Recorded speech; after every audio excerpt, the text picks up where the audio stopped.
Bismillahirrahmanirrahim. Assalamualaikum warahmatullahi wabarakatuh. Al-Fatihah ila ruhi sayyidina habibina syafi'ina Rasulillah sayyidina Muhammad ibn Abdullah sallallahu alaihi wa ala alihi wa ashabihi wa azwajihi wa dhurriyyatihi la ya'lir al-jadi bil jannah wa yanfa'una bi asrarihim wa anwarihim wa ulumihim wa nafahadihim wa rakadihim fid dini wa dunya al-akhirah wa yaj'aluna min hisbihim yarzuquna mahabbatahum wa yatawaffana ala millatihim wa yajruna fi zumratihim bila fiyatin salamatin lahumul fatihah. A'udzu billahi minasy syaithanir rajim. Bismillahirrahmanirrahim. Alhamdulillahi rabbil alamin arrahmanir rahim maliki yaumiddin. Iyyaka na'budu wa iyyaka nasta'in ihdinas siratal mustaqim. Siratal ladzina an'amta 'alaihim ghairil maghdubi 'alaihim waladdallin. Amin. Bismillahirrahmanirrahim. Nawaitu ta'alluma wa ta'lima wa tadhakkura wa tadhkira wa naf'a wal intifa'a wal ifadata wal istifadata wal hissa ala tamassuki bi kitabillahi sunnati rasulillah sallallahu alaihi wasallam wa du'a ilal huda wa dilalata alal khairi ibtigha'a mardatihi wa qurbihi wa thawabihi wa husnil khatimah ma'al lutfi wal afiyah wa salahil aqibah. Bismillahirrahmanirrahim. Alhamdulillah rabbil alamin. Wassalatu wassalamu ala asyrafil anbiya'i wal mursalin sayyidina wa habibina wa syafi'ina wa maulana Muhammadin wa ala alihi wa sahbihi ajma'in. Amma ba'du. Qala musanniful kitab rahimahullah nafa'ana bihi wa bi'ulumihi fid darain. Allahumma aftah qulubana futuhal arifin wa bihidmatika wansur alaina birahmatika ya arhamar rahimin. Ila anqal berapa? 20.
Min alamatin nujhi fin nihayati ar-ruju'i ilallahi fil bidayah.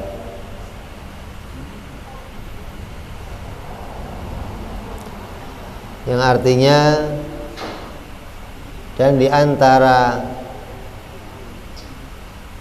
alamat orang yang berhasil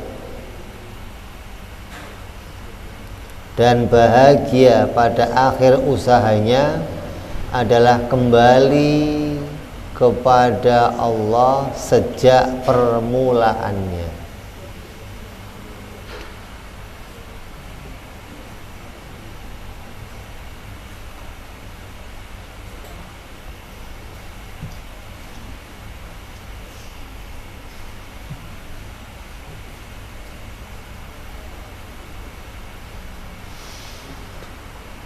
Hikmah ini bersambung dengan hikmah yang sebelumnya, yang mana kita diperintahkan memulai sesuatu dengan Bismillahirrahmanirrahim.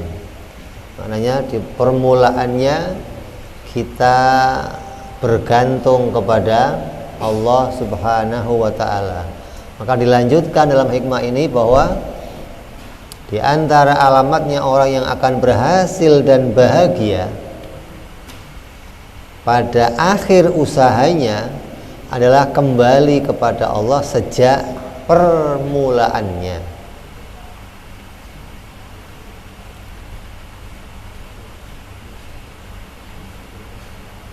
Apabila kita ingin menjadi orang yang beruntung dalam urusan usaha dunia,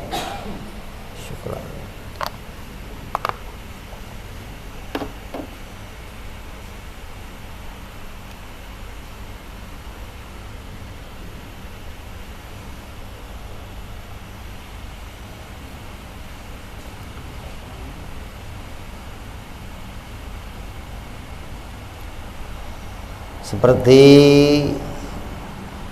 bertani, berdagang, sebagai pegawai, maka kita harus memulai usaha kita dengan kembali kepada Allah Subhanahu wa ta'ala. Begitu pula keberhasilan dalam urusan akhirat, seperti ibadah, zikir, dan yang lain-lainnya. Maka pada permulaan usahanya dia menggantungkan diri hanya kepada pertolongannya Allah Subhanahu wa ta'ala. Tidak boleh dia menggantungkan semua usahanya pada kekuatan yang ada pada dirinya. Maka orang seringkali menganggap bahwa dirinya punya kemampuan. Maka kemampuan itu kadang diandalkan untuk melangsungkan, untuk melanggengkan semua cita-citanya, baik cita-cita urusan dunia maupun cita-cita urusan akhirat.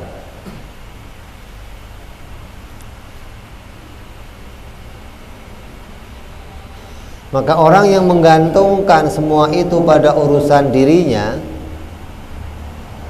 akan menjadikan usahanya tercela, walaupun sepertinya usaha itu punya hasil. Jadi kelihatannya manis nih, ada hasilnya. Oh, berhasil saya, dengan cara saya begini saya berhasil. Kelihatannya mendapatkan hasil, tapi hasil itu hasil yang tercela.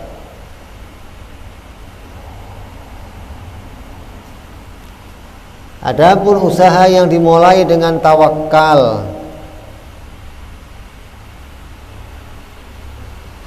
dan menyerahkan segala urusannya kepada Allah, maka akan menjadi usaha itu diridhoi oleh Allah Subhanahu wa ta'ala, walaupun tidak nampak keberhasilannya. Nggak akan ada orang itu kecewa, nggak akan ada orang itu marah, nggak akan ada orang itu resah ketika di awal permulaannya sudah dimulai dengan menggantungkan kepada Allah.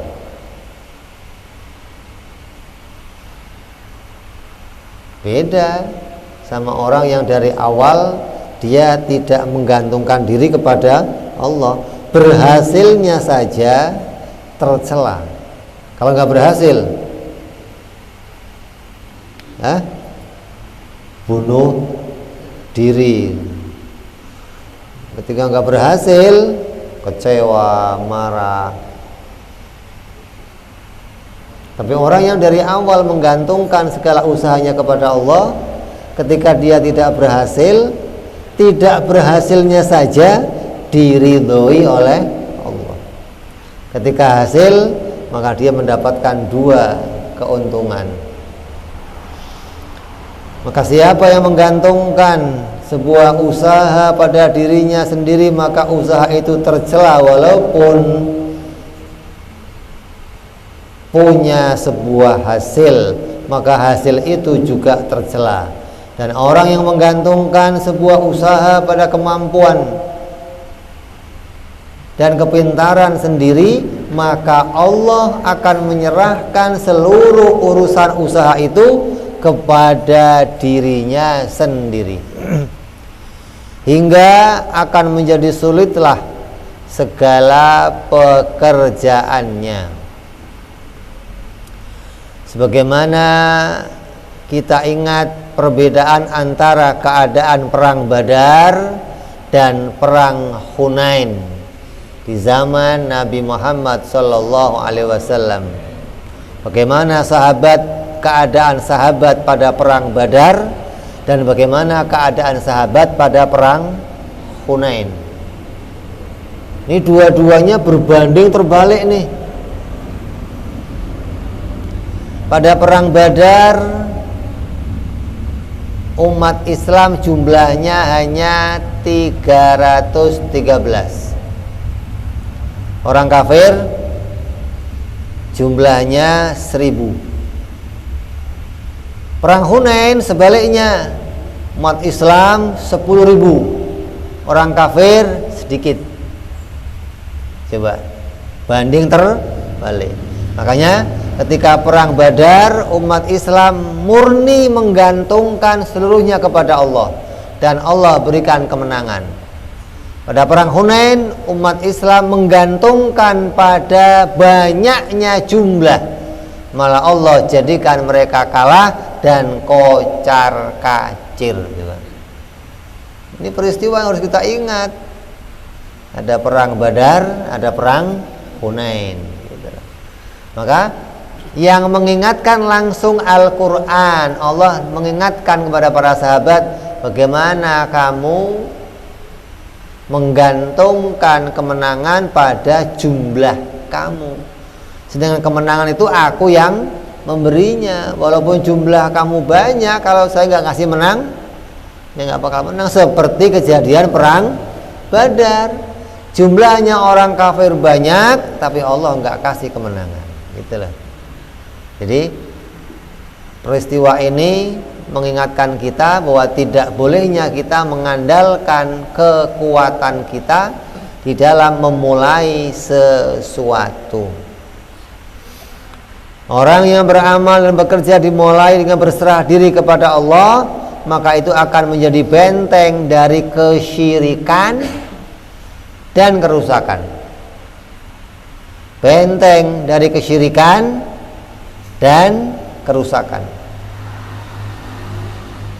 hingga dia bisa berhasil menjadi orang yang ikhlas. Perbedaan antara orang yang tawakal dan tidak tawakal itu seperti emas dan perak, jauh. Orang yang tawakal itu dimulai dari awal sudah berserah diri kepada Allah. Makanya tawakal itu ada tingkatannya. Ada orang mengatakan tawakal itu kayak anak kecil. Ada tawakal kayak orang mati. Tawakal kayak anak kecil itu kalau lapar ngapain dia? Nangis, teriak-teriak. Tapi ya tawakal, mau dikasih ya udah, nggak dikasih ya bagaimana lagi, ngomong dia nggak bisa kemana-mana. Tapi masih teriak. Nah mayit, udah nggak teriaknya, diem aja udah. Mau dibubet mori, oke. Mau dimandiin, oke. Mau dicemplungin kali, oke. Udah nggak ada teriaknya udah. Makanya tingkatan kayak kita ini tingkatannya kayak siapa?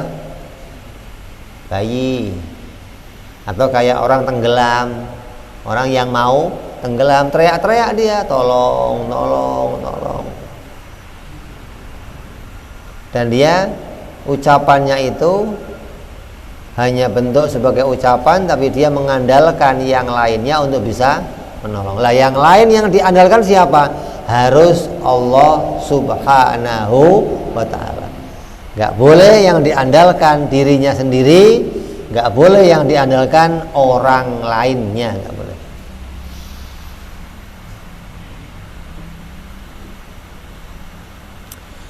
Adapun permulaannya murid, seorang murid nih, murid itu orang yang berjalan menuju kepada Allah Subhanahu wa ta'ala, adalah proses perjalanan suluknya menuju Allah. Adapun akhir perjalanan seorang murid adalah sampai bisa wusul kepada Allah Subhanahu wa ta'ala.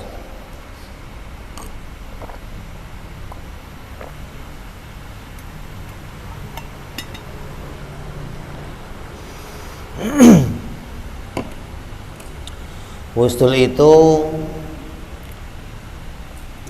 hatinya bisa sampai kepada antak budallah ka'annaka tara, fa in lam takun tara fa innahu yara. Itu wusul namanya, sampai kepada ibadah seakan-akan bisa melihat kepada Allah Subhanahu wa ta'ala. Maka apabila permulaan perjalanan murid itu dimulai dengan pertolongan Allah, tawakal kepada Allah, dan tidak bergantung kepada amal ibadahnya, maka dia akan berhasil pada akhir perjalanannya, yaitu wusul kepada Allah Subhanahu wa ta'ala. Kadang seorang murid memulai perbuatan ibadahnya dengan bergantung kepada amalnya. Kalau saya udah sholat beres, tenang. Kan saya udah duha beres, kan saya udah ngaji beres, kan saya udah maulidan beres. Itu memang menggantungkan pada amalnya. Amal nggak bisa berbuat apa-apa. Ente baca Quran sehari 30 kali khatam, nggak bisa menjamin kamu nggak amal.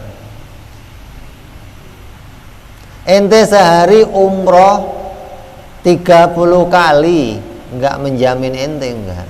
Itu amal. Kenapa? Amal itu didatangkan oleh Allah. Allah yang mendatangkan amal itu untuk kamu. Sementara kamunya salah anggap. Dianggap amal itu kamu yang mendatangkan, dan kamu mengandalkan amal itu untuk bisa mendatangkan yang mana bisa. Amal kamu itu didatangkan oleh Allah, maka yang lain itu Allah yang mendatangkannya. Surga kamu, makrifat kamu, karomah kamu, selamatnya dari neraka, selamatnya dari bencana, selamat dari bala, Allah yang mendatangkan, bukan amal kamu yang mendatangkan, bukan. Makanya di awal kitab ini dimulai dengan apa? Jangan bergantung kepada amal, bergantunglah kepada pertolongan Allah, karena amal itu didatangkan oleh Allah. Ketika Allah mendatangkan amal untuk diri kamu, maka bergantunglah kepada Allah untuk bisa mendatangkan yang lainnya. Begitu. Jangan Jangan menggantungkan amal untuk mendatangkan yang Allah yang menolong kita punya amal, maka Allah yang menolong kita punya yang lain selain amal. Ini hikmah yang bersambung dengan hikmah yang terdahulu. Maka disambung pula oleh Imam Ahmad Ibnu Athaillah, man asyraqat bidayatuhu asyraqat nihayatuhu. Maka siapa yang awal permulaannya itu terang benderang, maka akhirnya pun akan terang benderang. Awalnya dimulai dengan sesuatu yang terang, maka akhirnya pun akan diberikan sesuatu yang terang. Maksudnya kalau kita memulai sebuah pekerjaan atau ibadah dengan tawakal dan bergantung pada pertolongan Allah dan ikhlas, maka itu merupakan permulaan yang terang benderang dan baik. Hingga ketika nanti akhirnya pada pekerjaan dan ibadahnya akan menjadi akhir yang terang dan mendapatkan hati yang terang pula, yaitu ma'rifat kepada Allah Subhanahu wa ta'ala, dan menjadikan hilangnya kesusahan nafsu, hilang kesusahannya, hilang kesumpekannya, hilang keresahannya. Itu akhir yang terang benderang namanya. Kalau dimulai awalnya dengan tawakal kepada Allah, akhirnya akan dimulai dengan terang benderang walaupun nggak ada hasilnya. Coba. Tapi hatinya nggak ada kesumpekan, nggak ada keresahan. Yang ada hatinya terang benderang.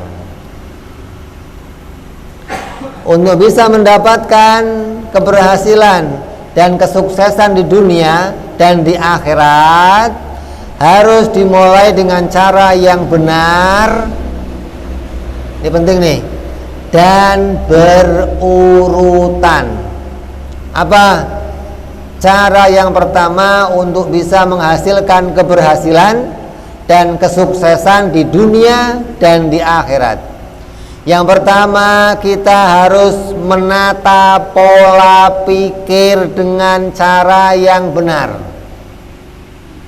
Itu cara pertama kalau kamu mau berhasil. Otak kamu, cara berpikir kamu, cara pandang kamu harus diluruskan, dibenarkan. Bagaimana caranya? Pahami dulu apa yang menjadi isinya kerjanya akal, yaitu paham mana yang wajib, mana yang mustahil, dan mana yang jaiz. Kalau kamu mau mulai amal, mulai bekerja, nggak dimulai ini, hasilnya nggak akan ada hasil yang baik. Berhasilnya saja tercela, apalagi gagalnya. Tapi kalau kamu mulai pakai ini, gagalnya saja diridhoi oleh Allah, apalagi berhasilnya. Maka dengan menata pola pikir yang benar, yaitu memahami mana yang wajib bagi Allah, yang mustahil bagi Allah, yang jaiz bagi Allah, paham yang wajib bagi makhluk, mustahil bagi makhluk, jaiz bagi makhluk, maka dia akan memahami mana hak Allah dan mana haknya makhluk.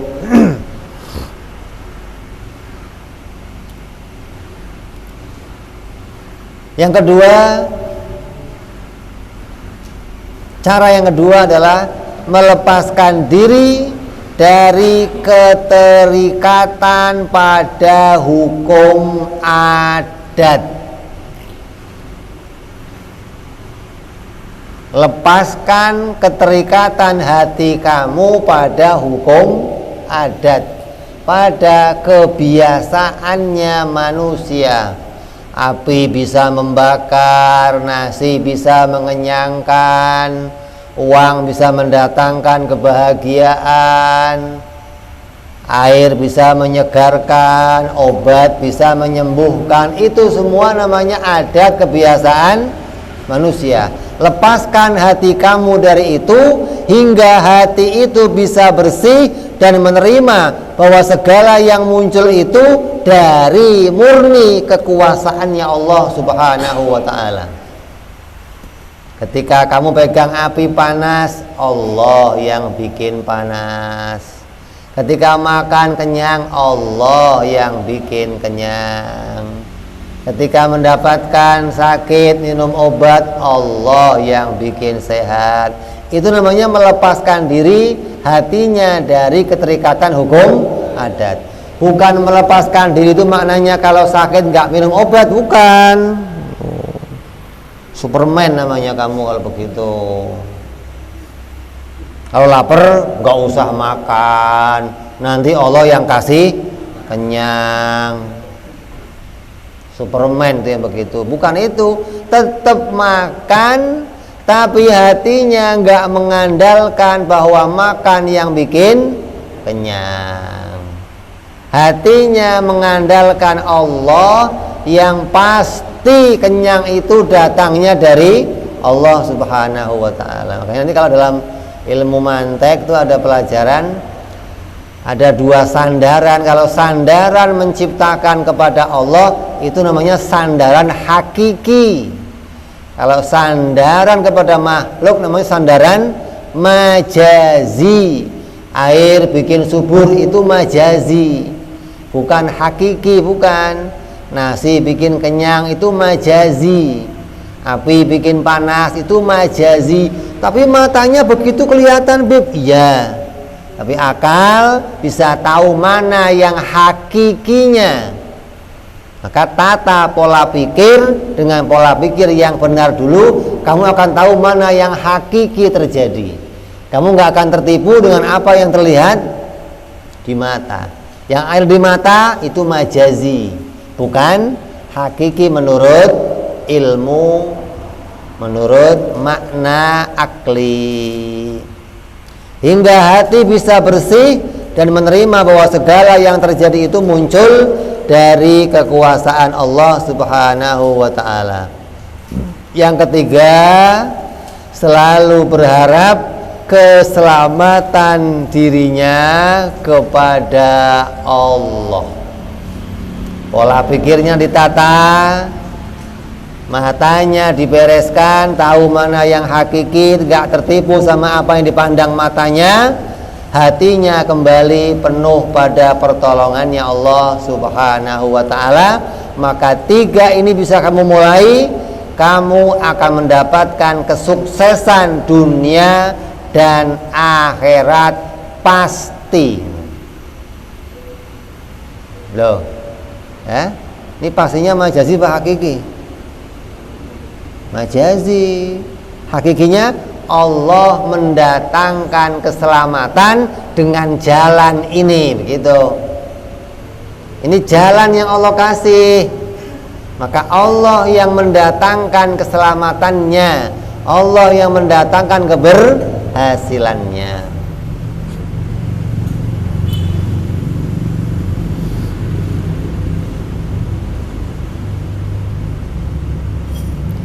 Nabi Shallallahu Alaihi Wasallam bersabda, di antara kalian ada yang melakukan amalan ahli surga hingga sepertinya antara dia dan antara surga tinggal sejengkal,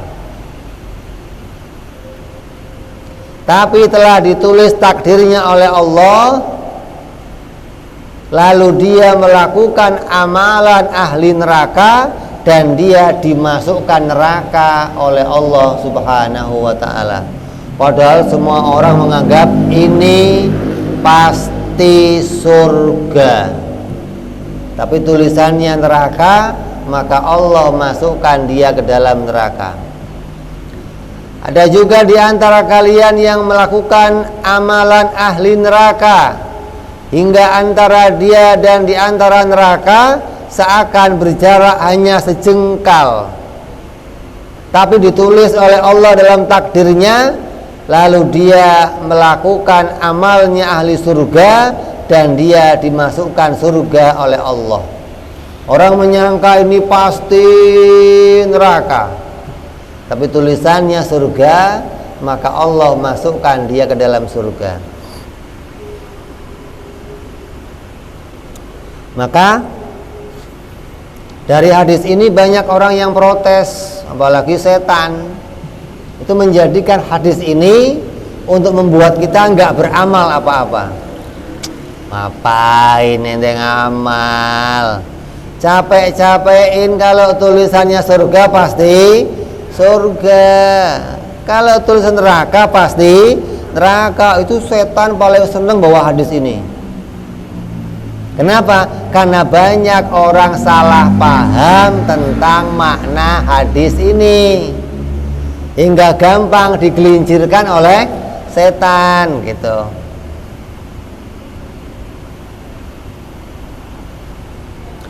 Hadis ini punya makna bahwa yang namanya seseorang yang beramal dohir itu kulit casing. Casingnya baik, orang melihat amalnya baik, ahli maulid, ahli baca salawatan, ahli ziarah kubur, ahli tadarus Quran, casingnya, tapi batinnya dia melakukan amalnya ahli neraka. Apa? Mengandalkan dirinya, menganggap dirinya hebat, menganggap dirinya bagus, menganggap dirinya luar biasa. Maka dengan amal batin itu dia dimasukkan neraka oleh Allah Subhanahu wa ta'ala. Gitu loh maksudnya. Bukan amalnya baik masuk neraka, enggak begitu. Dohirnya baik, batinnya jelek, maka Allah yang dinilai adalah batinnya. Kita yang dilihat dohirnya. Kita kalau nilai orang apa? Dohir, wah, keren. Allah kalau lihat batinnya. Sebaliknya ada orang punya amal dohirnya maksiat, ahli minum, ahli zina, nggak boleh ada jemuran meleng hilang, anak perawan hamil, helm sikat, motor meleng sikat, habis semua sekampung udah pokoknya. Orang menganggap ini mah neraka, udah tempatnya dah. Tapi di hatinya ada amalnya ahli surga apa? Tiap dia habis maksiat, tobat dia kepada Allah, nangis dia kepada Allah, malu dia kepada Allah. Maka dengan amal itu dimasukkan dia ke dalam surganya Allah Subhanahu wa ta'ala. Allah melihat apa? Batinnya, gitu loh. Nah, kita melihat dohirnya, gitu. Maka orang itu dimulai tata dulu pola pikir yang baik. Ketika pola pikirnya baik, akan menjadikan hatinya nanti punya hati yang baik, gitu. Sungguh aneh manusia zaman sekarang yang menganggap bahwa yang penting adalah akhirnya. Ini setan nih.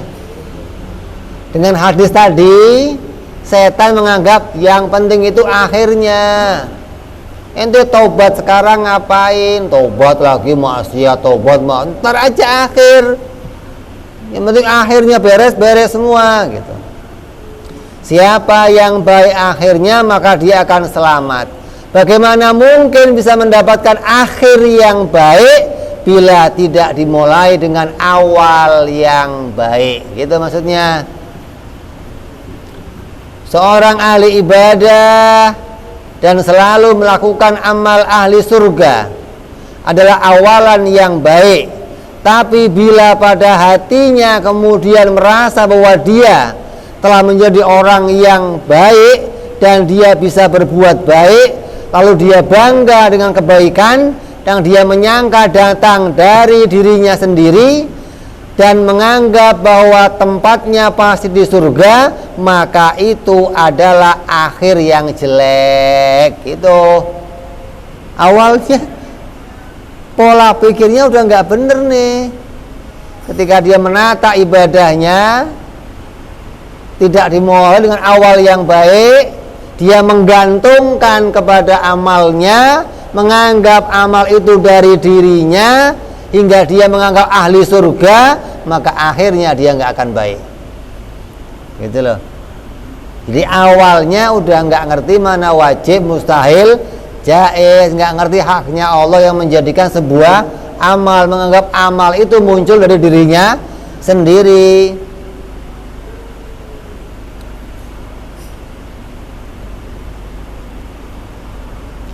Bila dia mati masih dalam keadaan demikian, maka dia akan mati su'ul khatimah, dan tempatnya orang su'ul khatimah di dalam nerakanya Allah.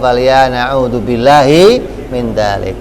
Sebaliknya seorang ahli maksiat yang selalu melakukan amal ahli neraka, ini adalah keadaan yang buruk.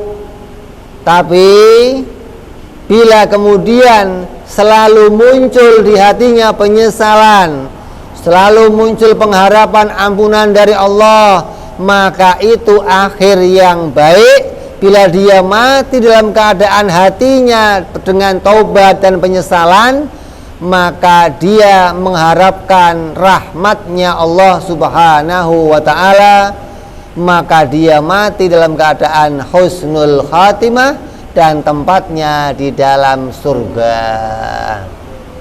Artinya dia tahu bahwa segala amal kejelekannya itu seluas apapun, ketika dia kembali kepada Allah, minta ampun kepada Allah, maka Allah akan bukakan jalan pintu taubat, menerima segala dosanya, mengampuninya. Ketika dia mati dalam keadaan penuh penyesalan, maka dia akan dimasukkan surganya Allah subhanahu wa ta'ala. Nabi SAW bersabda, Allah tidak melihat pada perbuatan badan kalian, tapi Allah melihat pada perbuatan hati kalian. Innallaha la yanduru bi ajsamikum, walakin Allah yanduru bi qulubikum. Allah itu enggak melihat pada zahirnya kalian, jasad kalian, casing kalian, tapi Allah melihat pada batin kalian. Ketika batin ini dimulai awalnya bersinar dengan baik, maka akhirnya pasti akan mendapatkan kebaikan. Gitu.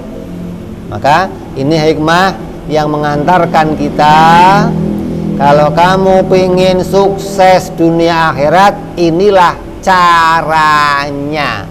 Gagalnya saja hati kamu diridhoi oleh Allah. Gagalnya saja hatinya penuh dengan ketentraman. Gagalnya saja hilang dari keresahan. Dengan kunci inilah seseorang bisa hidup tentram di dunia dan berhasil nanti di akhirat, insya Allah. Mudah-mudahan hati kita ditata dengan cara yang ini, dengan apa yang dituntunkan oleh musannif. Kita mulai perjalanan kita, mudah-mudahan kita menjadi orang-orang yang diberikan jalan keberhasilan oleh Allah di dunia sampai nanti di akhirat. Amin ya rabbal ala hadhihi niyyah wa ala niyatin shalihah wa ila hadratin nabi.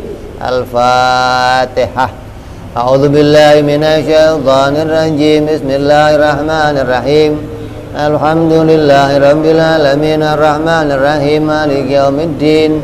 Iyyaka na'budu wa iyyaka nasta'in ihdinas siratal mustaqim صراط الذين أنعمت عليهم غير المغضوب عليهم ولا الضالين آمين يا ربنا اعترفنا